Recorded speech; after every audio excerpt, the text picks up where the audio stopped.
Galaxy সিরিজের নতুন phone বাজারে এনেছে স্যামসাং, যার মডেল গ্যালাক্সি A23। ডিভাইসটিতে ভার্চুয়াল র্যাম ব্যবহারের সুযোগ থাকায় 16 GB র্যামের সুবিধা পাওয়া যাবে। তো হ্যালো বন্ধুরা, কেমন আছেন আপনারা সবাই? রবিন আকন্দ 360 চ্যানেল আপনাদের সবাইকে স্বাগতম। স্যামসাং এর এই ফোনে রয়েছে 5.8 ইঞ্চি FHD+ IPS LCD ডিসপ্লে, যার রিফ্রেশ রেট 120 হার্জ। ফোনে অক্টাকোর স্ন্যাপড্রাগন 695 চিপসেট দিয়েছে স্যামসাং।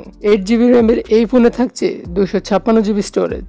ভার্চুয়াল র্যাম থাকায় আরও 8 GB ব্যবহারের সুবিধা রয়েছে। ছবি ও ভিডিও ধারণের জন্য এই ফোনের পেছনে রয়েছে 50 মেগাপিক্সেল প্রাইমারি ক্যামেরা, সঙ্গে 5 megapixel ultra wide camera, 2 megapixel macro camera ও 2 মেগাপিক্সেল ডেপথ সেন্সর। এছাড়াও রয়েছে 8 মেগাপিক্সেল সেলফি ক্যামেরা। 5000 মিলিঅ্যাম্পিয়ারের ব্যাটারির এই ফোনে চার্জ দেওয়ার জন্য রয়েছে 25 ওয়াটের ফাস্ট চার্জার। হালকা নীল, কমলা ও সিলভার কালারের এই ফোনের বাজার মূল্য 24,999 রুপি, বাংলাদেশি মুদ্রায় প্রায় 31,000 টাকা। স্যামসাং এর এই ফোনটি আপনার কাছে কেমন লেগেছে তা কমেন্ট করে জানিয়ে দিন। আর ভিডিওটি ভালো লাগলে একটি লাইক দিবেন, শেয়ার করবেন আপনার বন্ধুদের মধ্যে। কোনো প্রকার প্রশ্ন থাকলে তাও কমেন্ট করে জানাতে পারেন। দেখা হবে পরবর্তী ভিডিওতে।